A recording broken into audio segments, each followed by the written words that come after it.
Bonjour à tous, merci encore de votre fidélité. Je suis très heureux de vous retrouver pour ce nouveau numéro de School TV Le Mag. Vous le savez, on est ensemble pendant une demi-heure pour faire le point sur la scolarité de vos enfants. Aujourd'hui, on se met en mode extra school et gros plan sur les juniors associations et tous ces jeunes qui font bouger les choses. C'est parti pour le sommaire. Elles ont un statut à part. Les juniors associations ont la cote en France en ce moment. Quelle est la marche à suivre? Quels avantages avec ce label? Le mode d'emploi dans un instant avec Irina Capron qui nous sortira sa loupe. De la parole à l'action. Pourquoi ces jeunes décident-ils de venir en aide à leurs prochains? Qu'est-ce qui les anime? Comment ont-ils mis en œuvre leurs projets entre difficultés et détermination? Témoignage fort, très fort et inspirant à suivre dans un instant dans cette émission. Et puis rouler jeunesse, pas vraiment le temps de se reposer entre la vie associative et le rythme des cours. Et cette question, terrain-études, est-ce la formule gagnante en matière de développement personnel? Quelque chose me dit que ce doit être ô combien gratifiant. On en parle dans un instant avec Naël Ziani. Bonjour, vous avez 18 ans, vous êtes membre de l'association Univers. Vous créez rapidement, je le dis, des actions pour renforcer le lien entre les générations. Et vous êtes en ce moment étudiant en licence audiovisuelle, c'est ça? C'est ça, exactement. C'est tout bon, c'est magnifique. Bonjour Ulysse. Bonjour. Ulysse Gutmann-Fort, merci d'être avec nous, cofondateur de l'association Copain. Tout à fait, Copain Solidarité étudiante. Copain Solidarité étudiante, prodige de la République s'il vous plaît. Ah, on allait y venir. On a un prodige de la République en plateau, c'est ma première. Et vous distribuez des milliers de repas aux jeunes chaque semaine. Vous êtes en master de droit public à l'université Panthéon, Paris 1, Sorbonne. Je fais genre je la connais pas, mais en fait, j'ai passé quand même 7 ans là-bas. Tout va bien. C'est parti pour la loupe. Salut Irina, comment ça va? Très bien, et vous? T'es passé par la Sorbonne ou pas? Non, désolée. Qu'est-ce qu'une... Ça commence très mal. Qu'est-ce qu'une junior association? Alors, créée en 1998, la Junior Association permet à des jeunes de moins de 18 ans de mettre en œuvre leurs projets, alors dans le domaine du sport, de la culture ou encore de la citoyenneté.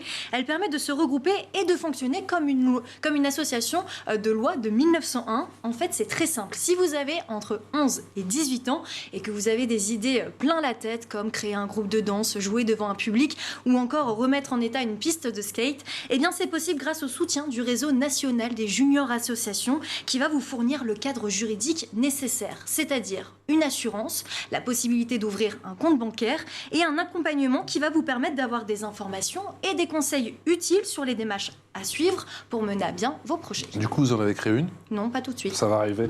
Quelles sont les conditions pour créer une junior association? Eh bien justement, il faut être au moins 2 personnes, il n'y a pas de maximum, et il faut être mineur. Mais à savoir que vous pouvez avoir des membres majeurs âgés de 18 à 20 ans dans votre association, donc c'est trop tard pour moi, mais ils ne doivent pas être plus nombreux que les membres mineurs et ils ne pourront pas être vos représentants.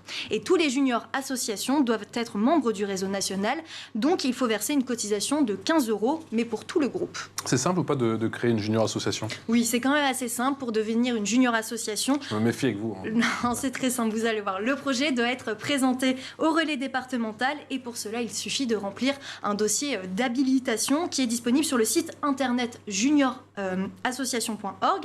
Et dans ce dossier, vous allez répondre à quelques questions, comme par exemple, quel est le nom de votre junior association, quelle est son adresse, en quoi consiste votre projet, comment est née cette idée, ou encore quelle sera votre organisation pour mener à bien votre projet. Ensuite, vous indiquez les membres de l'association, puis vous signez l'acte d'engagement respectif. J'essaie de vous déstabiliser, mais je vois que ça ne marche pas aujourd'hui. Que se passe-t-il après très concentré, après la junior association, il se passe quoi? Eh bien, c'est une très bonne question parce que malheureusement, ou heureusement, nous ne sommes pas mineurs éternellement. Mais alors, si plus de la moitié de vos membres deviennent majeurs, il y a 2 possibilités. Soit vous passez la main en confiant votre projet à de nouveaux adhérents mineurs, soit vous transformez votre junior association en une association de loi de 1901. Et le statut de junior association majeure permet justement cette transition. Grâce à ce statut, vous pouvez bénéficier du réseau national pendant 2 années supplémentaires. Tout un programme, c'est parti.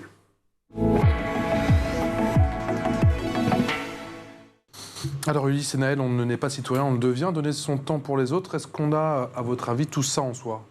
Ulysse, Naël, Ulysse? Je pense qu'on l'a tous. Maintenant, il suffit de trouver la cause qui nous semble la plus juste, la plus utile, proche de chez nous ou une cause plus théorique. Mais je pense qu'on a des exemples tout autour de nous de chacun qui ont envie de s'engager. La fête des voisins organisée, mais... Entre l'envie de s'engager et le fait de passer à l'action, parce que Irina, je peux vous dire qu'elle a envie de s'engager. Mais... Je pense que tout le monde s'engage à son niveau. La question, c'est est-ce qu'il faut du concret, est-ce qu'il faut du théorique, est-ce que c'est quelque chose qui nous intéresse ou moins? Mais j'ai pas d'exemple de personnes qui n'auraient pas une cause qui leur est chère. Non, je suis tout à fait d'accord. Puis il y a l'envie de s'engager. Quelque chose qui a mûri ou vous vous êtes dit tout de suite, banco, j'y vais, j'ai envie de m'engager, ça fait très longtemps que vous y pensez? Ça fait un petit moment. En fait, dans notre ville, il n'y a pas beaucoup de monde. Donc il y a pas beaucoup de... Alors c'est juste à côté d'Arles, c'est Saint-Martin-de-Crau. D'accord. Très connu, très connu. Très connu. Grande capitale européenne. Comme il n'y a pas beaucoup de monde, il n'y a pas beaucoup d'activités, surtout pour les jeunes. Donc on a décidé de se mobiliser pour créer un maximum de choses. D'ailleurs, on va faire la fête de la musique dans pas longtemps. D'accord, donc l'association s'appelle Univers. Vous faites quoi exactement? Vous créez du lien entre les générations en montant des projets, des événements, des activités, c'est ça? C'est ça, exactement. Quel type d'activité? Ça ressemble à quoi? On a par exemple, comme on est très proche de notre centre social, on a par exemple des activités qui consistent à créer des jeux de société, par exemple, avec des enfants et des moins enfants. On a également, je viens d'en parler. C'est une belle manière de le dire. Vous êtes parti de quel constat que les jeunes, parfois dans les quartiers, s'ennuient ou manquent d'activité, et que c'est aussi parfois le cas des seniors, c'est ça? Nous, dans notre ville, on a les seniors qui restent chez eux et les ados qui partent. Donc on s'est dit que c'était quand même une bonne idée de rassembler tout le monde et créer un peu d'activité au sein de la ville. Et c'est du donnant-donnant, pardon, j'ai du mal à le dire. C'est du donnant-donnant et du coup, quels sont les résultats? Quels sont les résultats pour les plus jeunes et pour les moins jeunes? Mais pour l'instant, les résultats qu'on a, ils sont très positifs parce qu'on a une montée déjà de l'engagement, puisque notre junior association a permis d'en créer une autre. Et on a aussi plus de volonté de rester sur le territoire de Saint-Martin-de-Crau. Donc pour l'instant, c'est plutôt une mission accomplie pour nous. Aujourd'hui, vous avez l'assentiment, vous avez l'aide du maire, de certains élus, justement, qui regardent votre travail et qui vous encouragent? On est indépendant, mais c'est vrai qu'on a beaucoup de soutien du maire, de la mairie, du centre social également. D'accord. Donc on a vraiment beaucoup de chance d'avoir des entités à portée de main pour nous aider à réaliser nos projets. Ulysse, ça fait quoi d'être prodige de la République? Ça fait peur quand on l'entend comme ça. Mais puis vous saviez ce que c'était avant d'être... Pas du tout, mais que je l'explique en deux mots. Le prodige de la République, c'est une décoration qui a été inventée du fait du Covid par le ministère de l'Intérieur et le gouvernement pour récompenser des projets particulièrement distinguables. Alors il y en a eu plein, il y en a des gens qui ont cousu des masques à côté de chez eux, qui ont créé du lien social, notamment auprès des seniors. Et puis moi j'ai pu être distingué pour un projet collectif. La distinction est individuelle, mais c'est un projet collectif de distribution alimentaire pour les étudiants en difficulté. C'était le 27 mai 2021. Tu étais du coup au ministère de l'Intérieur ou c'était en visioconférence? Alors c'était en visioconférence, mais j'ai été invité par la préfecture et par la suite la mairie de Paris aussi m'a décerné sa médaille. Donc c'était des distinctions qui sont source de fierté parce que c'est une reconnaissance pour le travail accompli. Et c'est justement à ce moment-là qu'on se rend compte, qu'on prend du recul et qu'on se dit tiens, on a fait du beau travail. On a fait du bon taf. Alors c'est ça, c'est le fait qu'on parle de nous évidemment, c'est le fait qu'on ait des retours d'entreprises qui veulent nous aider, d'institutions, et puis évidemment, j'aurais dû commencer par là, d'étudiants aidés qui nous disent merci. Et en fait c'est une concrétisation et mis bout à bout ça fait une belle ligne, on se dit ah oui on peut être fier de ce qu'on a fait et on peut être fier toujours aujourd'hui du travail. C'est peut-être de ma faute, j'aurais peut-être dû commencer par là, on peut expliquer ce que c'est que l'association Copains. L'association Copains Solidarité étudiante, on l'a créée à la rentrée 2020, à la suite du premier confinement avec le constat que de plus en plus d'étudiants avaient des difficultés pour se nourrir, pour acheter des produits d'hygiène, les masques. À l'époque, une boîte de masques, ça coûtait autour de 50 €. Du coup, l'idée, c'était de les aider le plus simplement possible en étant nous-mêmes. Parce que la phrase « je vais sauter un repas », c'est une phrase que tu entendais régulièrement. On entendait beaucoup, ou alors des choix qui ne devraient pas exister. Choisir entre se nourrir ou changer de protection périodique, quand on est une femme, entre se nourrir, changer de masque, des choses comme ça. Au début, ça s'est lancé au niveau de Paris 1, et puis ça s'est développé à Paris, et puis maintenant, il y a d'autres villes qui sont en développement. Quelqu'un qui te connaît, qui souhaitait te laisser un petit message. Bonjour cher Ulysse, ce message pour remercier et féliciter encore une fois l'engagement citoyen dont tu as fait preuve avec les bénévoles de ce Copains d'avant Solidarité étudiante durant la crise du Covid. Grâce à vous, énormément d'étudiants n'ont pas eu à choisir entre payer leur loyer et remplir leur frigo, car on l'oublie maintenant, mais c'était pour beaucoup un choix qu'ils devaient faire. Mais heureusement, vous et un certain nombre d'associations vous êtes mobilisés. Pour cet engagement, l'État t'a fait prodige de la République, et je crois que c'est un titre amplement mérité. Et sache que nous, à Châtillon, nous sommes fiers d'avoir parmi nos concitoyens un citoyen comme toi, engagé au plus près des autres. C'est Lionel Sadgerud, on le remercie parce qu'il était déjà venu sur ce plateau pour nous parler justement de la jeunesse. C'est l'adjoint justement à la jeunesse à la mairie de Châtillon. Tout à fait. Très touchant. Il avait croisé ta route, justement, il t'avait dit quoi à l'époque? Tout début, Il t'avait c'est-à-dire dit- quand c'était encore à l'idée de projet. Il t'avait dit c'est un peu trop gros pour toi ou pas? Bon courage, c'était surtout ça. Mais bon courage dans l'encouragement. Et puis, à chaque étape, la mairie de Châtillon, comme d'autres mairies, mais notamment la mairie de Châtillon où je réside, nous a aidés, prêté des locaux, mis en lien avec d'autres associations, organisé des collectes avec des magasins. Et en fait, on s'est rendu compte que chaque niveau, quelle que soit la taille de la ville, de l'institution, de l'entreprise, on pouvait avoir de l'aide, être aidé. Et notamment, les Châtillonnais nous ont beaucoup aidés. Et je remercie la mairie. Mais justement, comment on fait le lien avec tous ces acteurs? Comment on met en place cette logistique? Eh bien, on contacte un peu tout le monde et on espère avoir des réponses. Parfois, les mairies nous aident, comme c'était le cas à Châtillon. Parfois, ça va Donc, être... c'est beaucoup de coups de fil, beaucoup de mails? Absolument, Ouais. absolument. Mais on s'est rendu compte, et notamment pendant le confinement, que tout le monde avait envie d'aider. Que ce soit la mère d'un étudiant qui s'est reconverti et est devenu apiculteur, il nous a donné 50 pots de miel, la boulangère du coin qui, à la fin de la journée, veut nous donner des morceaux de pain pour dire vous pouvez offrir ça à vos étudiants, ou même des grosses entreprises qui nous ont donné des jus, des conserves, des choses comme ça. D'accord. Donc, il y a un vrai cercle de solidarité qui s'est créé avec l'aide des institutions, d'autres associations, des grosses associations. Naël, qu'est-ce qui est le plus difficile C'est devenu beau. au moment de mettre tout ça en œuvre, quand on passe des paroles c'est bien beau, à l'action? Qu'est-ce qui est le plus dur, justement? Le plus dur, c'est, en tout cas pour mon cas, c'est de rassembler les gens. C'est que... C'est-à-dire qu'il faut convaincre avant? Il faut convaincre, il faut convaincre déjà les élus, la mairie, etc. Si on veut, par exemple, mettre des fiches, des choses toutes simples au final. Si on veut juste mettre des fiches dans la ville ou prévenir ou quoi que ce soit, il faut déjà convaincre. Il faut aussi convaincre les gens de venir. Des fois, on monte des projets, on ne sait pas s'il y aura 10 ou 150 personnes. Mais c'est vrai qu'on a de la chance qu'au final, ça se passe en général plutôt bien. Mais c'est vrai que le plus dur, c'est convaincre les gens. Mais ça veut dire que vous le faites bien, hein. Sinon ça ne marcherait pas. Bah, on espère en tout cas. Ulysse, on a vu des longues files d'attente avec le Covid. Le Covid, elle est quasiment terminée. Pourtant, les files d'attente, elles subsistent encore aujourd'hui. Elle continue malheureusement, mais c'est parce qu'on a répondu dans l'immédiat et on n'a pas apporté de réponse sur le moyen et long terme, malheureusement. Le Covid existe beaucoup moins, mais les conséquences du Covid, elles sont toujours là. Et tous ces étudiants qui avaient des difficultés à trouver un emploi avant le Covid ont encore plus de difficultés maintenant avec les difficultés économiques qu'on connaît. Combien de paniers repas distribués chaque semaine? Eh ben, ça peut aller jusqu'à 1000. Juste sur Paris, en sachant qu'il y a à Angers une antenne de notre association, et puis je parle que de l'association Copain, mais il y a plein d'associations qui se sont créées, beaucoup plus localement au niveau d'université, et c'est en milliers d'étudiants sur toute la France, malheureusement. Qui sont les personnes qui distribuent?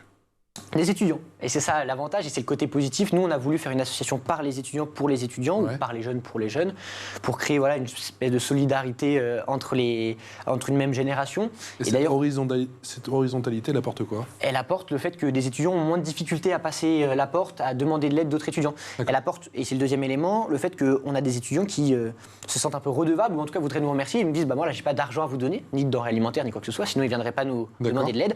Mais je voudrais vous aider, devenir bénévole. Et comme ça, on a à avoir jusqu'à un tiers, parfois jusqu'à la moitié de nos bénévoles qui vont être bénévoles et bénéficiaires. Et les langues se délient parce qu'on sait que ça a été une période très difficile. Elle a été très difficile et elle l'est encore, on le rappelle, aujourd'hui. Il y a un échange parce que le repas, c'est très important, mais j'imagine qu'on a aussi besoin de parler. Absolument, absolument. Et il y a, depuis que Copain existe, toute la volonté de permettre d'avoir des sas de décompression, des sas d'ouverture, du lien social.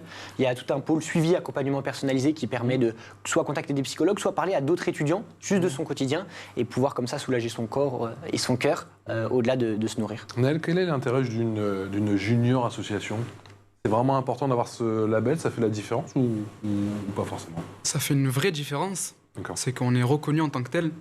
C'est que si maintenant avec Ulysse on va juste dans la rue et qu'on demande à faire des projets, on va un peu nous claquer la porte au nez, alors que si on a le titre de junior association ou d'association loi 1901, on est beaucoup plus pris au sérieux et on a une vraie légitimité. Et surtout on a le réseau derrière qui nous suit et qui nous accompagne à monter nos projets.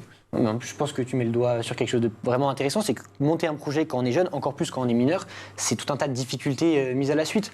Donc ça doit être forcément une crédibilité plus importante au niveau des pouvoirs publics, des entreprises, qui parfois peuvent se dire mais à qui est-ce que je vais donner de l'argent? Et toi à l'époque t'étais trop vieux, tu n'y as pas pensé ou... Je connaissais pas. Je connaissais pas. Mais si j'avais connu et si j'avais été mineur, forcément je serais tourné là-dessus. Puis avoir un accompagnement, on apprend sur le tard et sur le tas. C'est ce réseau dont tu parles. Mais tout à fait. Évidemment. Comment se déroule le processus de décision au sein de l'association? Comment vous faites pour prendre des décisions ou voter Ça peut dépendre. C'est le choix de la décision est propre à chaque association, mais en général, ça décide par vote. En général, en tout cas, c'est notre cas. D'accord. on vote pour telle ou telle décision. Et si on a la majorité ou l'unanimité selon les associations, la décision est prise ou non. Ulysse, c'est toi qui décides? Alors, c'est pas moi qui décide, c'est quelque chose de démocratique et heureusement, il y a un bureau, il y a une assemblée générale avant et puis il y a des étapes à chaque instant. Mais la plupart des décisions sont des décisions de la vie de tous les jours. Est-ce qu'on va accepter tel ou tel don, travailler avec telle ou telle association? Est-ce qu'on va envoyer un camion dans tel ou tel endroit? Donc c'est des choses qui se font assez facilement. On veut à chaque fois avoir plus de denrées alimentaires à distribuer. Aujourd'hui, on t'appelle justement pour... tu as plusieurs acteurs qui t'appellent pour te demander de l'aide. Oui, tout à fait. Qui appelle l'association parce que j'ai eu la chance de pouvoir voir l'association perdurer depuis que j'ai laissé la présidence il y a quelques mois maintenant, moins de quelques mois, et du coup ça continue tous les jours à avoir des appels, mais le plus difficile c'est d'avoir des nouveaux acteurs qui nous aident, et dans ces cas-là c'est plutôt à l'association de démarcher, etc. Et donc c'est un travail de longue haleine de pouvoir continuer à avoir des nouvelles aides, subventions, etc. Justement, je voulais savoir, grâce à la Junior Association, vous êtes aidé par un accompagnateur local.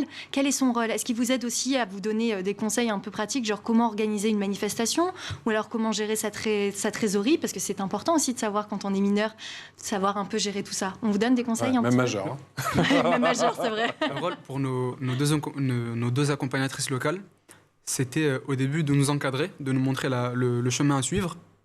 Et une fois qu'elles ont fait ça, maintenant c'est juste à vous de gérer. C'est à nous de gérer. Maintenant on s'autogère, mais c'est vrai qu'elles sont là quelquefois quand on a besoin d'un membre extérieur ou d'un membre majeur. C'est elles qui font office de représentantes, mais au début elles étaient surtout là pour nous montrer le chemin à suivre. La gestion, c'est le nerf de la guerre quand on monte une association au tout début? C'est le plus difficile. Puis il faut trouver le bon équilibre entre beaucoup de bureaucratie et de l'horizontalité qui ne permet pas d'avancer. Mais c'est, je pense, quelque chose qui nous a tous formés, nous, les personnes qui ont créé l'association et qui développent un projet. Et en fait, c'est formateur aussi pour la vie future, dans d'autres associations, des entreprises, etc. Qu'on créera peut-être un jour, mais en tout cas, ça a été super formateur de ce point de vue-là. Juste de l'énergie, de la volonté, ça suffit en fait pour créer une association? Alors, à l'inverse, si on n'en avait pas, ça n'aurait pas marché, ça c'est sûr. Mais c'est une bonne chose. Et puis s'accrocher, parce qu'on trouvera toujours une porte à laquelle frapper, un peu de confiance et puis une mise en relation, etc. Et je pense que chaque beau projet sera soutenu forcément un jour, donc il ne faut pas baisser les bras si on veut en lancer un. La vie associative, c'est un complément parfait aux études. Je sais que vous êtes étudiants tous les deux. Commence par toi, Naël. Ça dépend de la manière dont... Audiovisuel, toi? ça Ça dépend de la manière dont on le gère. Ça peut être... Tu gères comment, toi? Alors moi... Ah bah, attends. Moi, c'est vrai que moi, personnellement, j'ai un peu de mal, mais je me prends pas comme exemple. D'accord. Mais en fait, il faut juste arriver à concilier les deux et trouver un lien entre eux. Par exemple, je sais qu'il y a beaucoup de lycéens qui sont ce qu'on appelle le CVL. Conseil de la vie lycéenne. Conseil de la vie lycéenne, exactement, merci. Et justement, créer une association ou faire partie d'une association, ça peut les aider dans ce chemin-là. Ouais. Donc on peut concilier les deux et concilier les études et les études en même temps. On se lève tôt, on se couche tard, mais c'est pour la bonne cause. Oui, mais malheureusement, il ne faut pas s'oublier dans le lot, parce qu'une association, c'est toujours du bénévolat, on n'en vivra jamais. Et puis, c'est un projet qui est, par définition, un projet étudiant, lycéen, etc. Donc, il faut trouver le bon équilibre, finir ses études, je pense, ou alors décider d'arrêter complètement. Ouais. Mais en étant étudiant et l'associatif, il faut absolument forcer à garder l'équilibre, à faire les deux. Il y a un côté famille dans la vie associative, Naël? C'est... Pas forcément. Bah, quand même, si, c'est un peu une famille. C'est que... Bon, on est obligé de se soutenir les uns les autres. Ouais, je retrouve un côté familial dedans, qui est pas déplaisant. Ulysse? Non, mais tout à fait d'accord. Et puis, il y a la famille au sein de l'association, et puis en dehors, avec d'autres associations qui vont nous aider. D'accord. Et c'est l'avantage d'avoir des associations plutôt que des entreprises, parce qu'on ne les compare pas assez, mais c'est que l'association n'a pas pour but de gagner des profits ou d'être la meilleure, la plus grosse par rapport aux autres, enfin, en principe en tout cas, et donc de s'aider entre associations de la même taille ou l'association d'étudiants, voire pas forcément. Nous, on a le Secours Pop, les Restos du Cœur, qui sont des grosses associations nationales, qui ont décidé de nous aider, parce qu'on aidait des étudiants et qu'ils avaient du mal à les toucher forcément. Et donc, on a cette solidarité, ces liens qui se créent aussi entre associations. En fait, vous faites de la politique au sens noble? Si on dit que la politique, c'est la vie de la cité au sens premier du terme, oui, c'est la politique parce qu'on s'investit dans la vie de la cité. Du terrain. Nous, en l'occurrence, avec Copain, on n'est pas une association partisane, mais on a une association qui a un message forcément politique. Notre but, c'est qu'il n'y ait plus de précarité étudiante, qu'il n'y ait plus d'étudiants à nos distributions alimentaires. Bon, c'est un peu un cercle vicieux, c'est comme Coluche qui disait je voudrais qu'il y ait plus, que les Restos du Cœur n'aient plus à exister. Malheureusement, on existe toujours et les Restos du Cœur existent toujours. 40 ans plus tard, ouais. Maintenant, voilà, l'idée, c'est quand même de pouvoir répondre aux besoins sur le moment et puis de faire du plaidoyer pour faire en sorte qu'on ait de moins en moins d'étudiants à aider de notre côté. T'as le sentiment de faire de la politique, Naël? La politique au sens premier du terme, mais pas la même politique qu'aujourd'hui. En tout cas, c'est sûr. On n'est pas un parti, voilà. Est-ce que c'est le... Alors bien sûr, comme vous l'avez dit tous les deux, on n'est pas payé, donc il faut faire attention. Tout à fait. C'est une parenthèse et encore une fois, il faut faire attention au rythme si on fait des études à côté, et c'est votre cas à tous les deux. Vous vivez comment cet enrichissement sur le plan personnel? J'imagine que ça n'a pas de prix. De rendre service, de voir des actions, des projets se monter comme ça, entre les seniors et les jeunes notamment. Moi, c'est une des choses qui me rend le plus heureux aujourd'hui. Non, je suis d'accord, c'est hyper enrichissant. Il y a des compétences qu'on n'apprendra jamais ou jamais de la même façon, ou alors bien plus tard dans le monde professionnel. Ouais. L'important étant de ne pas oublier. En tout cas, tu ne l'apprends pas en cours, ça c'est sûr. Voilà, ou alors différemment. L'avantage qu'on peut avoir dans certaines universités, certains établissements, c'est qu'il y a une reconnaissance du travail associatif, des points pour l'engagement étudiant, des choses comme ça. À Paris 1, ça peut aller jusqu'à 0,5 sur la moyenne générale. C'est-à-dire, au lieu d'être à 9,5, on peut passer à 10, validé grâce à cet engagement étudiant. Il y a des universités où c'est même complètement une matière. On peut l'intégrer, j'ai vu même dans Parcoursup aujourd'hui. Tout à fait. Je sais pas exactement. Ça peut être reconnu dans les différentes rubriques qu'on remplit, comme l'expérience. Donc c'est toujours valorisé. Après, il faut toujours nuancer ça. C'est pas une expérience professionnelle, c'est bénévole. Il faut pas s'oublier. Et puis moi, j'ai beaucoup appris aussi dans le caractère négatif, dans le sacrifice, dans le fait de dormir que quelques heures par semaine. Au bout d'un moment, on dit ah oui, non, il faut que je fasse attention, prendre soin de moi, mon corps, etc. La santé mentale. On apprend beaucoup et ça c'est vraiment formateur. On va en parler effectivement, gros sujet. La vie associative, c'est vrai que c'est important, mais il faut toujours que ça passe derrière les études. Parce que c'est pas... certes, ça a beau être aussi important qu'on le veut, c'est pas ça qui va nous faire vivre.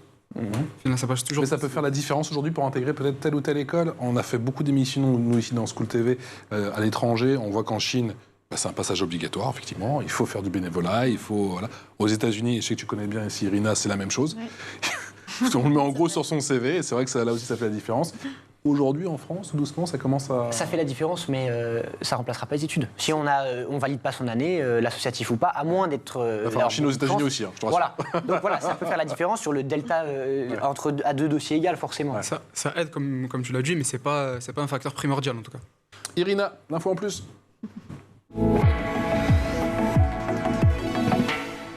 On reparle des juniors associations, Irina, qui peuvent jumeler avec l'Allemagne. Expliquez-nous un petit peu ça. C'est ça, si les juniors associations ont envie de donner une dimension internationale à leur projet, eh bien c'est possible dans le cadre d'une rencontre de jeunes cofinancée par l'Office franco-allemand pour la jeunesse. Alors, une rencontre de jeunes franco-allemands est un projet qui a pour but la découverte, mais aussi le partage. Et les thèmes peuvent être multiples, le sport, la culture, l'environnement ou encore la citoyenneté. Il s'agit d'un séjour de 4 jours minimum. Toujours à l'affût de bons plans, vous. Toujours. Et 21 jours maximum basés sur la réciprocité. Et le groupe doit être composé d'au moins 5 participants par pays. Il faut faire comment ? Alors, il suffit de contacter la Ligue d'enseignement qui vous accompagnera dans ce projet. Toute junior association peut demander une subvention de l'Office franco-allemande pour la jeunesse via le réseau de la Ligue d'enseignement. Ensuite, il faut élaborer un projet, trouver le partenaire adéquat et organiser votre échange. Mais vous serez aidé en permanence par la Ligue d'enseignement qui coopère chaque année avec des milliers d'associations en Allemagne. Et vous n'avez pas besoin de parler allemand pour participer à cette rencontre. C'est justement l'occasion de découvrir et d'apprendre une langue étrangère. J'ai tout oublié, merci, tout va bien. Et une autre culture. Par exemple, une junior association dans le Nord-Pas-de-Calais avait pour but... Pourquoi j'ai dit Nord-Pas-de-Calais, je sais pas. Mais ça passait bien. Ça m'a étonné aussi. Nord-Pas-de-Calais avait pour but d'animer leur quartier et de proposer plus d'activités. Et grâce à ce jumelage en Allemagne, eh bien, ils ont pu visiter des centres d'animation et s'inspirer de leur activité. Bon, si après tout ça, vous partez pas tous les deux en Allemagne, moi je sais plus. Elle a tout donné là, sur ce coup-là.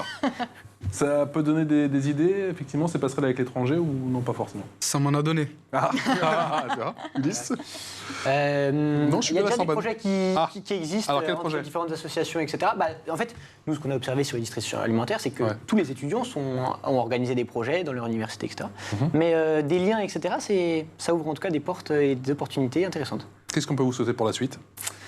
Moi, au niveau de l'association, ne plus avoir besoin de distribuer des paniers alimentaires, mais sinon, sur le court terme, plus de soutien, des bénévoles. Si un étudiant nous regarde et veut s'engager, mais la porte est forcément Alors grande justement, ouverte. s'il veut s'engager, la porte est ouverte, on vous contacte comment? Eh ben, le plus simple, le site cop1 le chiffre 1.fr, voilà, ou notre adresse mail. Vous pouvez nous contacter, quelles que soient vos idées, vos projets, vos compétences. Même si vous n'en avez pas, on en trouvera sans problème. Un permis, ça nous aide. Un bras en plus pour soulever un carton ou juste donner un panier alimentaire. D'accord. Vous êtes forcément tous et toutes les bienvenus à Copain Solidarité étudiante. Un colis alimentaire de 8 à 10 kilos. Pour cela, on peut envoyer un mail. J'avais noté à distribution au pluriel .copain, cop1 C'est ça. C'est ça. Et copain.solidarité.étudiant@gmail.com. Exactement. Ça, c'est pour faire un don. Ça aussi, c'est important. Naël, si on veut aider votre association, on peut vous joindre comment? On a notre adresse mail aussi, Allez-y, uni.vert@gmail.com. je note. Ouais. uni.vert On se recontactera. @gmail.com. On se fait une bouffe, on se regarde. Un grand merci à tous les deux d'être venus nous voir. Je rappelle Ulysse Gutmann-Fort, qui est cofondateur de l'association Copain Solidarité, Étudiante. étudiante et prodige de la République. On a failli l'oublier. Et merci à vous, Naël, votre association. C'est uni.vert. Et un grand merci d'avoir été Merci avec pour nous. l'invitation. Merci à vous. Et merci à vous, c'était un plaisir. N'hésitez pas, profitez de Paris et revenez nous voir très vite. Et vous aussi, ma chère Irena. Et on se retrouve très très vite pour un nouveau numéro de School TV Le Mag. Ciao.